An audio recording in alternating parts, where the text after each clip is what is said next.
Hey, what's going on? I'm Mark. This is the Redfern Food Forest, and today I'm gonna prune some of my fruit trees. Let's go.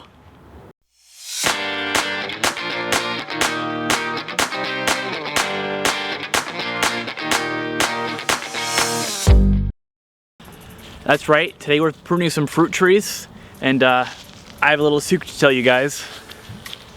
This is my second time filming this video. The first time I had the audio turned off. Luckily, I didn't prune all the trees yet, so there's plenty to do again. So, to prune the trees, there are 3 things that we're gonna need. First, a pair of shears. Second, some alcohol. Third, a ladder for the tall trees. And I guess fourth, a bit of courage, because you just gotta go for it. Something to know about the shears. These are bypass shears, bypass pruners. So they're not scissors from your kitchen. They're called bypass because if you look at the blade right here, it goes through here and then bypasses, pinches off right there. That way, when you're making a cut on the branch, you know, you get a nice clean cut. There's nothing hanging or left over. You don't want any open wounds on the trees. Speaking of open wounds, alcohol. Just like humans, trees can get diseases, funguses, other sorts of nasty bits, so I'm gonna use a bit of alcohol on the pruners, on the shears, between each tree, just to make sure we don't transfer any diseases that they might have. So, you know, just a nice little healthy dose. Just let that evaporate and disinfect them well.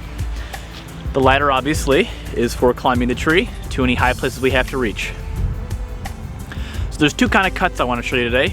The first is called a thinning cut. The second is called a heading cut. A thinning cut is, as we go along a branch, we can take off certain, stems, certain branches to thin the tree. The second one is a heading cut. So branches, trees only grow from the tip on out. They don't grow from the base or from the inside somewhere, it's from the tip. So as you're growing, if you cut right here, it's a heading cut, and now it will never grow this direction ever again. Instead, any buds beneath that heading cut are gonna sprout this way and that way. So heading cut restricts the growth. A thinning cut just thins it so there's less stuff going on in that branch. What time of year should I prune my trees? Excellent question. This kind of season in the winter is a good time to prune for 2 reasons. One, there's no leaves on the trees, so you can actually see what you're doing better and visualize the tree structure. And 2, the trees are dormant. All of the energy and the life force of the tree is down in the roots, down in the ground. So it's kind of like, even though you're doing damage, you're wounding the tree, when it wakes up and heals in the spring, it won't be that bad. It can just heal it up quick, good to go. I've read different things online, and depending on the sites, you can remove between 20% to 50% of a tree every year, and it's perfectly acceptable. 50% may be more extreme. That may be if you're really shaping or guiding a young tree to have the structure that you're looking for, or it may be really aggressive pruning to try and bring back or reinvigorate an old tree that has lots of excess growth. We don't want to prune in the spring or in the summertime because the tree is actively growing, and we want to focus on growing and producing fruit in that season, not healing wounds or scars. There are 3 or 4 types of things I'm going to focus on when pruning today. The first thing we're going to see is any suckers, which is kind of a growth from the root, especially from below the old graft point, are literally sucking away life from the tree where we want it directed outward. So those are easy to remove. We'll take those off. Remember, a tree only has so much energy every year based on the leaves it has and the nutrients it can take out from the soil. It can produce a finite amount of energy. The energy can be leaf growth or new branch growth or fruit growth. And by pruning, we want to direct it into into branch growth and leaf growth for future fruit production, and also fruit production this actual year. Right, Stella? The second easy thing to remove is any dead growth. One of the peach trees back, actually both peach trees have lots of dead growth on them. If you remember the footage from this past summer, most of the leaves were only at the top. So I'm going to remove any dead growth on those trees.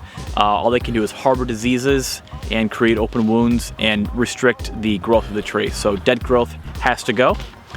And finally, we're going to prune today for airflow and light.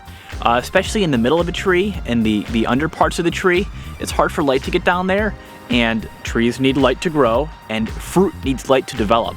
So if there's fruit spurs or fruit buds in the middle of the tree with no light hitting them, they're not going to develop that well. So we're going to open up the center of the trees to get light in there and also airflow. If there's no airflow, the air becomes stagnant. They're in the shade. You can help promote disease and mold by opening things up. We get airflow constantly through there and helps prevent those sorts of issues. Of course, all this is just theory that I've read. I haven't done it very much myself, so we'll just do our best and see what happens. All right, those are the concepts we're going to cover today. Let's actually start pruning some trees. So right here's my golden-drop plum, a really pretty tree, and it definitely has lots going on in the center here. So there's the easy things we want to remove. Anything going toward the center, so like right here, just going to take it right off, and remember, 20 to 30 to even 50% of the tree can get removed, so don't worry about being a little aggressive. I probably won't be too aggressive, but anything in the center here pointing inward, I'm gonna remove. Additionally, places like this, where branches are crossing, those are just gonna rub and create open wounds. So I'm gonna take either one, or in this case probably just remove both of them to prevent that issue from even occurring before it starts. See right here, you can see right here in the center of the tree, this was a cut that was done a couple years ago probably. It was a heading cut. So the center of the tree was growing upward, cut right here, it can no longer grow up. So there were buds here, here, and here, and those branched out and created that horizontal growth. Of course, as the tree grew, those branches turned upward to become the new leaders, and they're now pointing upward, which is fine. That's okay. I just want to make sure I keep this center nice and open. This one, I might have to remove because it's getting impeded by this one right here. So this is fairly large for these shears. You can also get bigger loppers or even a saw to make a cut, although you want to be as smooth as possible. But I'm going to go ahead and just go for it. Remove it right there. And all this wood that gets removed today, I want to take it, off-site or dump it back in the woods somewhere, in the food forest somewhere. It can't do any good by being here. All it can do is harbor disease, and we don't want that. So let's keep pruning. Right here's a good spot to prune. You see, even though these two aren't touching, they're growing very parallel to each other, and as they get bigger, they're only going to impede each other over time. So I'm gonna select one. This is fine going this direction, although it hits up here. I'll probably take the lower one just to give me as much spacing as possible. And when I cut it, I don't want to cut both of them. If I cut this, it'll make an open sore. So I'm going to try and get down here as safely as I can. That wasn't the best cut, but I kind of got through it. You want to cut as close to the base or the root branch as possible, because all of this now, if there's no bud here, is just dead growth.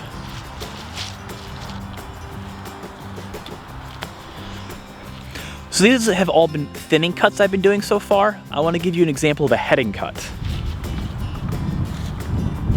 So right here, this branch, thins out, splits out a little bit. Take some of these ones off that are going towards each other and comes up to the head here. And then remember, it's growing at the tip, it grows out. So if I cut right here, it's going to grow at the next bud down, which is right here, and probably right here too. It stimulates that growth. Anything above that is just dead tree, wasted space, so I'm gonna cut a little bit lower. Right there. That was a terrible cut, and so because it's so crappy, I'm gonna go a little bit even lower. Oh my gosh, must be too thin. Let's get rid of this whole part. I find myself as I do this starting off conservative and then slowly becoming more aggressive and just taking branches off.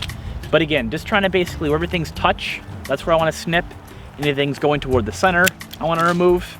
Make it open, have airflow, have light, have space. And just kind of envision the tree coming out, If you want to restrict its height, then when you're up here, you just always take the top off, and that way it'll never get too far out of reach. But I don't mind if this tree grows, there's plenty of space in here. In addition to understanding how to prune a tree in general, it's nice to know specifics about a tree. They all have different budding patterns, and I don't know those really at all. This, like I said earlier, is a plum tree. We're looking okay here, but let me do a couple more of these. This guy, take him off. Down here maybe.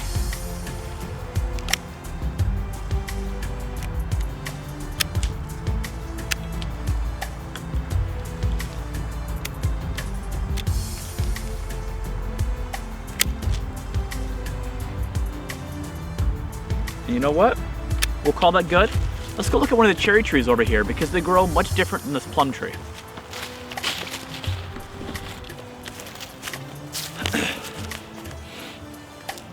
So here we have a cherry tree. This is the black Tartarian.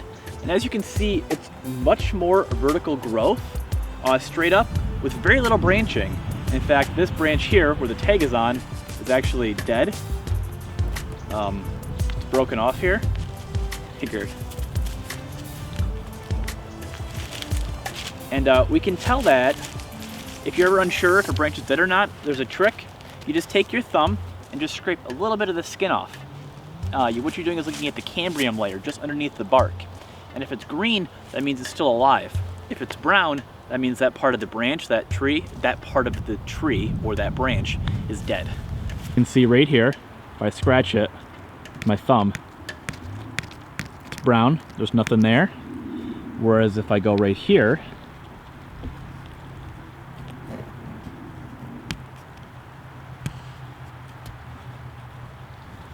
tricky to see in this light, but that's sorry, let me switch to manual focus.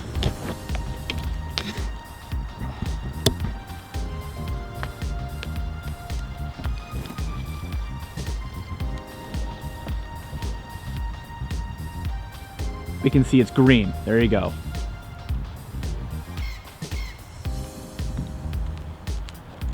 Green instead of brown. So, brown cambium layer, dead growth, go ahead and remove it. And I want to remove it as close to the base as possible because this is just wasted space for the tree.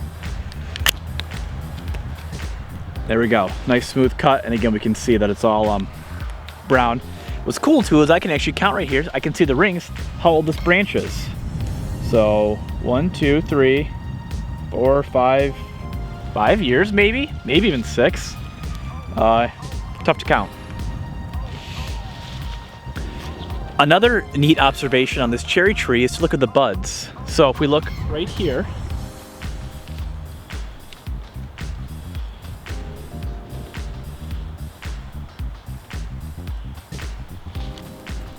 we can see 1, 2 little spurs coming off, maybe a third. If we look up here, we see many more. So I don't know if that means these are going to be the fruiting spurs versus the leaves, or if it's the kind of growth that this cherry has. What I'm hoping is that that means these are cherries. You see over here, all just single.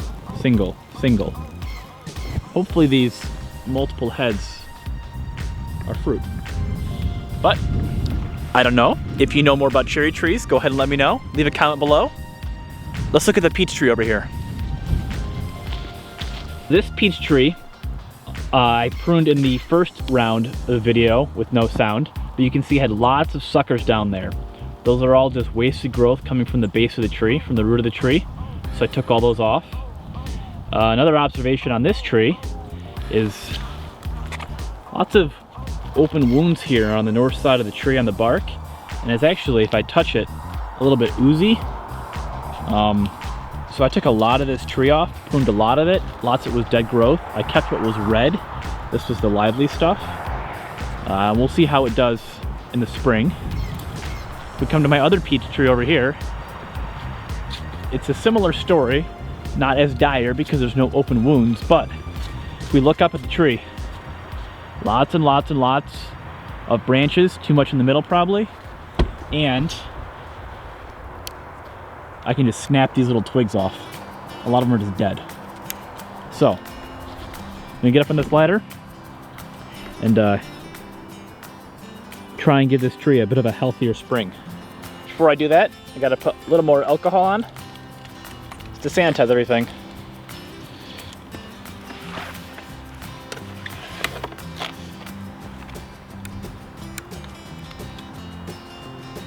So, lots of this tree. This is the other peach tree. I don't know if it's not a good environment for him here or what, but if I take this whole branch off here,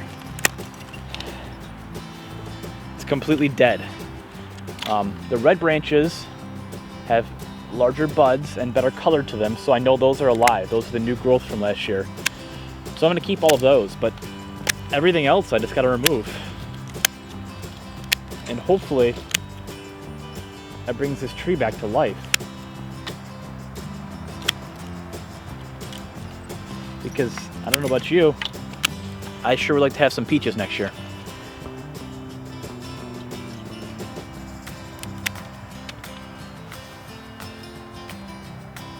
So other trees we were pruning kind of to prevent future diseases and future issues, and for the shape and the growth of the tree. This one we're pruning to try and rescue it, really, because it's not very healthy. Too much dead wood. And it's probably a wise choice if you're gonna be doing this, like I am right now, to invest in a good ladder, and not just use a flimsy pool ladder like I'm using right now, but that's what was here, so that's what I'm using. I'm definitely reaching the limits of where I can reach.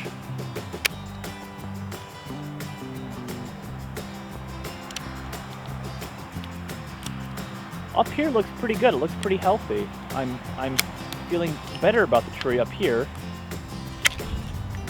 We'll just have to see what comes back in the spring next year.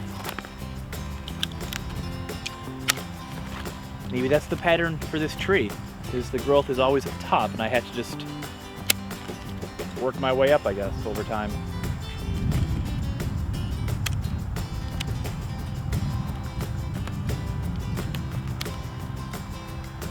If you want to control the height of the tree, you know, you would take it off, follow this leading center ridge all the way up here, and coppice it or head it right at the top here.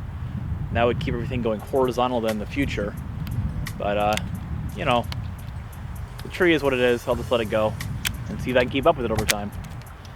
I don't really care what it looks like. I just want some peaches.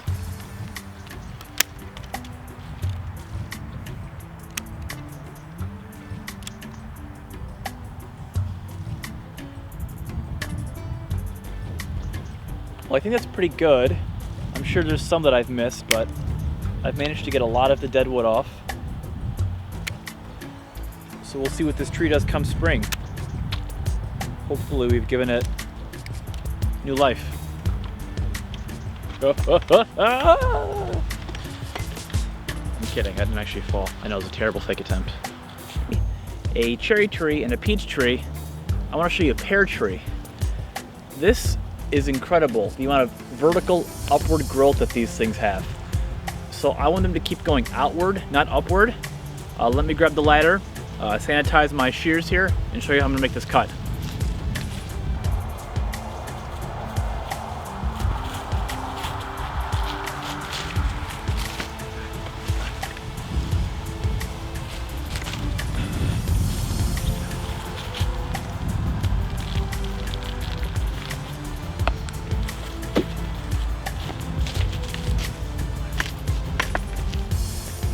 So like I talked about on the peach tree, we could cut these right here, and that way it stops going up. I could try and get some maybe jugs, milk jugs of water or stones, pull these to the side and train them. I'm just gonna let it go up and see what happens. What I'm gonna do in the center here is remove these. And these outer ones, I'm gonna pick a bud, go in the direction I want, outward. So this bud here is facing me, it's coming out. This one's facing in. I'm gonna cut below the one out, and that way, that's a heading cut. It's gonna stimulate the growth here and send the next shoot out this direction. I'm gonna do that all the way around, so I'm pointing outward with all my cuts. All my top buds are going out, away from the center. Keep things open, keep the air flowing.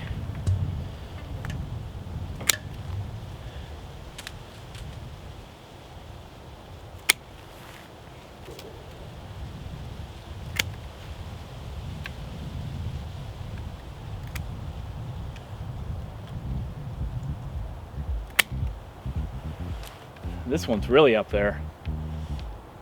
Oh, stretch for it, right? Go right. Let's take the whole thing off, actually. There we go. I mean, that was a lot of growth. Take off the stuff going inward. And hopefully, that keeps a nice healthy pear tree. All right, let's do one more.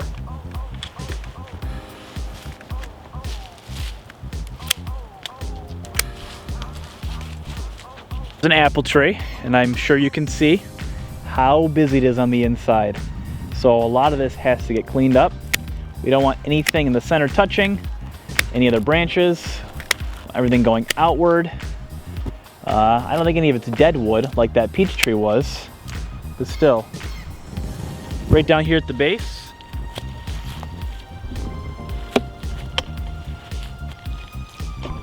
it's a good example of some sucker growth coming up here. We don't want any of this. So, a little tricky one-handed. Take it off.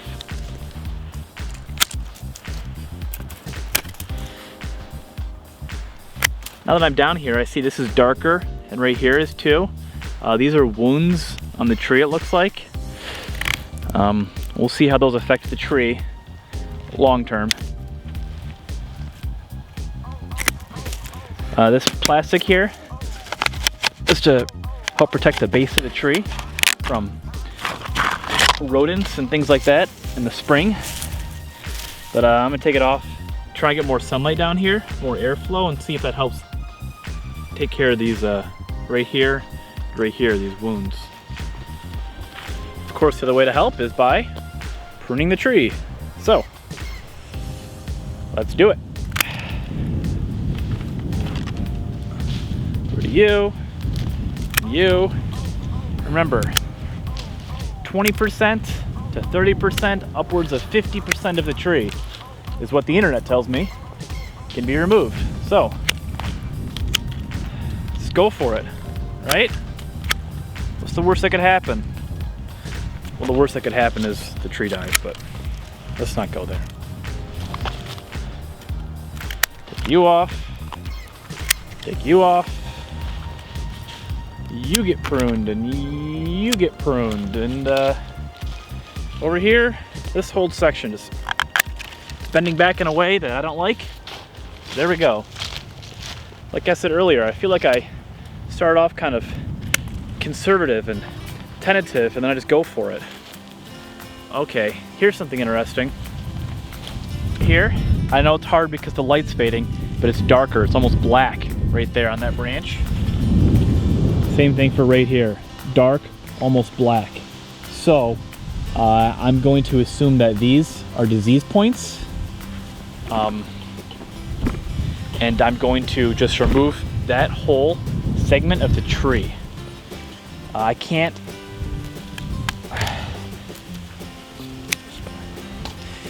it'd be better if I had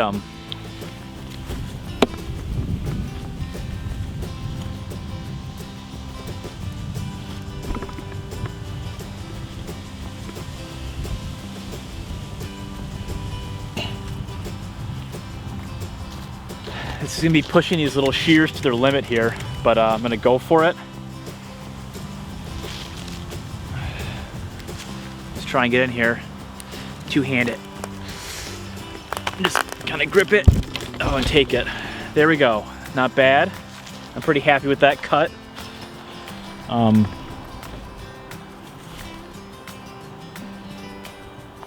You know, I got it here a little bit, but that should be good. I hope you've enjoyed today's video. I hope you've learned something. If you have any comments or questions, please leave them below in the comment section. Until next time, I'll see you in the forest.